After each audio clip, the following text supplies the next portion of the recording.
भिवानी की हनुमान डाणी स्थित सैनी धर्मशाला में शनिवार को अहिल्याबाई होलकर की जीवनी को लेकर कार्यक्रम का आयोजन किया गया। कार्यक्रम में राज्यसभा सदस्य रामचंद्र जांगड़ा विशेष रूप से उपस्थित हुए। उन्होंने बताया कि हमें देवी अहिल्याबाई के जीवन व संस्कारों से प्रेरणा लेनी चाहिए।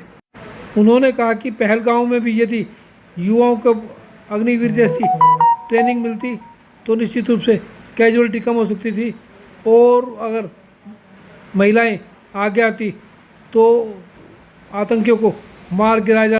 जांगड़ा ने कहा कि प्रधानमंत्री नरेंद्र मोदी का अग्निवीर मिशन अब लोगों को समझ आने लगा है।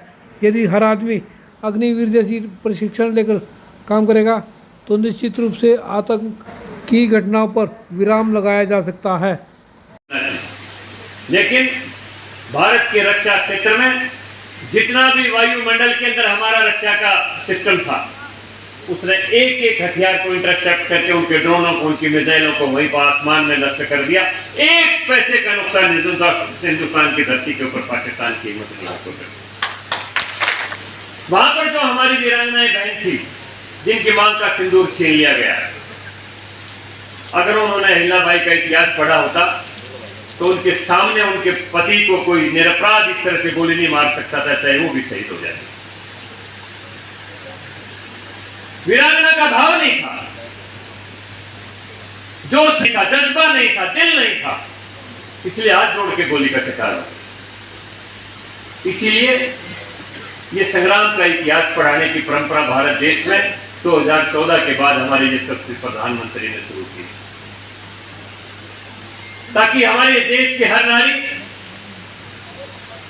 उसके अंदर अहिल्याबाई का जज्बा हो, उसके अंदर झांसी की वीर रानी का जज्बा हो। अगर वो धर्म के ऊपर चले तो वो सावित्री बने, मदालसा बने, साध्वी बने, सीता बने, राधा बने।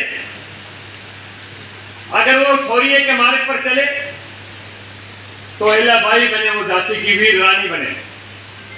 लेकिन हाथ जोड़ के याचना ना करें कि साबरमती के संत तूने कर दिया कमाल, देश को आजादी दे दी, फिर खड़क बिन ढाल। फिर खड़क बिन ढाल कभी आजादी मिलती है क्या? अगर सुभाष चंद्र बोस के बारे में अगर अंग्रेज कंफर्म हो जाते कि वो मारे गए और उनको 16,000 आजाद हिंद सैनिकों का डर ना होता तो अंग्रेज कभी भारत को छोड़ के नहीं जाते। इतिहास का सच्चाई है। उन्होंने तो 28 जून 1948 का समय तय किया था, लेकिन जब लगा कि जो आजाद हिंद के सैनिक हैं वो हिंदुस्तान में आएंगे, जो कभी जापान के अंदर, जर्मनी के अंदर, जो जापान के अंदर जो गिरफ्तार हुए, और वो आएंगे और एक भी अंग्रेज जिंदा नहीं बचेगा, इसलिए 15 अगस्त 1947 को छोड़ के चले गए। बिन खड़क बिन ढाल कोई नहीं छोड़ता। इस इतिहास को पढ़ाया नहीं गया। महात्मा गांधी के योगदान को कम नहीं आंकते। उन्होंने भारत की जनता को जगाने में कोई कसर नहीं छोड़ी, भारत में भाईचारा बढ़ाने में कोई कसर नहीं छोड़ी, भारत के गरीब से गरीब आदमी को इज्जत की जिंदगी दिलवाने के अंदर उन्होंने कोई कसर नहीं छोड़ी। हम उनके योगदान को कोई कम नहीं आंकते। लेकिन अगर देश के युवकों को यह पढ़ा दिया जाए कि अगर तुम्हारी गाल के ऊपर कोई एक थप्पड़ मारे तो दूसरी गाल भी कर देना, दूसरा भी खा लेना, फिर कौन छोड़ देगा? तो क्या पहलगांव में छोड़ दिया किसी ने? इसीलिए कहा मोदी जी ने कि जिन लोगों ने हमारी बहनों का सिंदूर मिटाया, हमने उन लोगों को। अगर जीवन का जज्बा हो, आदमी के अंदर संस्कार हो, आदमी के अंदर राष्ट्र का भाव हो, तो असूय के अनुरूप अपनी जिंदगी को ढाल सकता है। और यही देवी अहिल्याबाई ने अपने जीवन में चरितार्थ करके दिखाया कि 20 साल की अल्प आयु में वो विधवा हो गई, खांडेराव जी का निधन हो गया। केवल 8 साल की आयु में, उस समय बाल विवाह प्रथा चालू थी, उनका विवाह हो गया था। लेकिन उसके बाद जो उन्होंने मालवा क्षेत्र में इंदौर से लेके पंजाब तक जो राज्य किया, और राज्य केवल एक राजा के रूप में नहीं, एक सेवक के रूप में किया। और उसके साथ साथ भारत के जितने भी बड़े धार्मिक स्थल थे उनका जीर्णोद्धार करवाते हुए भारत की सभ्यता और संस्कृति को अभी पुनर्उत्थान करने की उन्होंने अपने जीवन में एक संकल्प लेके कोशिश की। यही उनके जीवन की एक सच्ची प्रेरणा है, सच्चा मार्गदर्शन है।